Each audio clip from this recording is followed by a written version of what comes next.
I thought that rape happened to people in dark alleys that were wearing like really skimpy clothes or something. I never really understood that it could happen to me. I didn't even know what his name was. I didn't know anything about him. I was way too drunk, and he knew that. He knew that I didn't really even know where I was. He took off my clothes and he forced me to do things that I never gave consent for. There's a lot of stigma. A lot of times the victims feel like it was their fault. I was stupid. Why was I drinking? Why did I go there? Why didn't I have somebody with me? It is not their fault.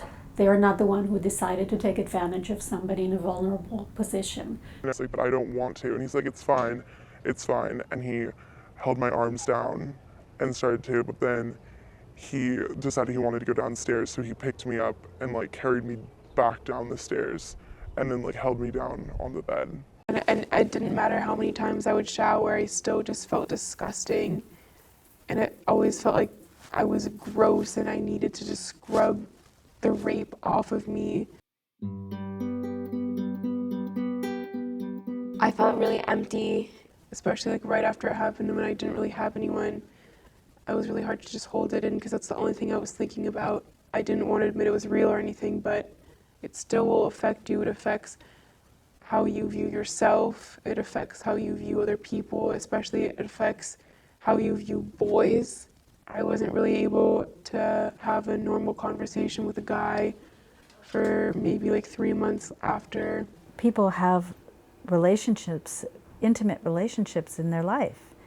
And if there's any sort of sense of shame or fear of being touched, it's going to impact their intimacy. Because if a person gets help and they process what they've experienced, they have the potential to build really healthy, wonderful, deep relationships with a person.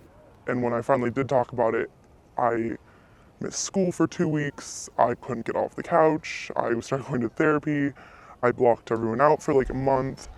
I don't even know. I literally went like crazy. But then like my parents knew, all my closest friends knew, and that was like how I got over it and like moved on with my life, because like before that it was still affecting me like every day. You have to go through it. You have to do something painful, like reporting it, like seeking treatment, and then it's only going to get better after that. His friends were telling me, back off, don't say anything. I didn't want to make a scene. I thought that people would call me a tattletale or something, even though it was totally not a justified name for me. You definitely should tell someone, and you should make sure that they're someone that can actually handle it and someone that you have a strong relationship with. There's a great fear about, if I tell, all these horrible things are going to happen. And I have not personally met anybody who regretted telling. And I would say it's like pulling a bad tooth. It's going to keep nagging at you and causing you pain. And you're thinking, but it's going to be too painful to pull it out.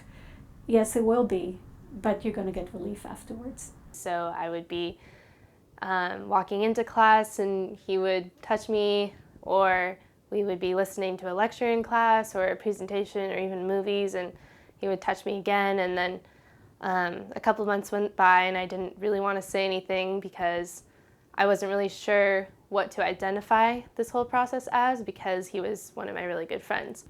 It's the same story. The grooming follows the same steps to the point where it's a full-blown assault.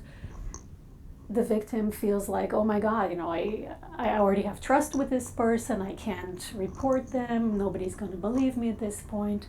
He felt it appropriate to put his hand down on the seat where I was about to take a sit.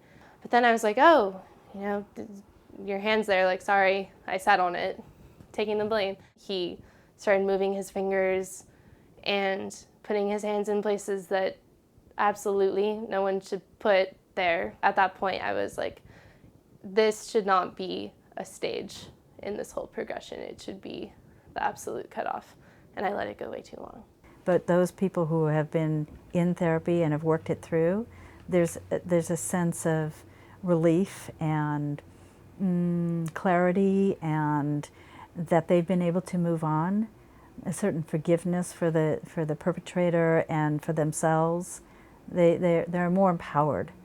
We need others to help us heal. We need another person to mirror back what we have experienced, to validate, to empathize, to really understand the depth of the suffering of that other human being.